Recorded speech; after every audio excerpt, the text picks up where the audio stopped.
મારું નામ આનંદ સુરેશભાઈ કક્કડ છે। હું કેશોદનો રહેવાસી છું। વધારે પડતો હું અજાબમાં હોઉં છું। અહીંયા જો વાત આવે છે કે અજાબ જિલ્લા પંચાયત સીટની વાત આવે છે તો અજાબ જિલ્લા પંચાયતની અંદર એક ઉમેદવાર છે ને અજાબ તાલુકા સીટની અંદર 4 ઉમેદવાર છે। અજાબ 1, અજાબ 2, કરેણી અને બળોદર જે પાંચે પાંચ ઉમેદવાર છે તેની કામગીરી ખૂબ સારી અને શ્રેષ્ઠ છે। બરાબર, આવનાર દિવસોમાં જે કામ બાકી છે, 2 વર્ષની અંદર ભાજપનું શાસન આવ્યું છે અજાબ સીટ ઉપર ને ખૂબ સારી કામગીરી થઈ છે। હવે જે આવનાર દિવસોમાં જે કંઈ કામ બાકી છે, અધૂરા જે કામ છે પ્રજાના, તે પૂરા કરશે તેવો અમને વિશ્વાસ છે ને આવનાર જે 10 વર્ષની અંદર ભાજપને લીડ નથી મળી એવી લીડ મળવાની પણ શક્યતા છે। ગામની અંદર જો વાત કરીએ તો વિકાસની વાત કરીએ તો બધી શેરીમાં બ્લોક નખાયા છે। બરોબર, કોઈ જે કંઈ કામ અધૂરા છે આવનાર દિવસોમાં પૂરા થશે।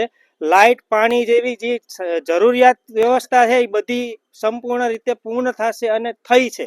2 વર્ષની અંદર ખૂબ વિકાસનો કામ થયો છે કે જે ગામને જરૂર છે તે કામો થયા જ છે।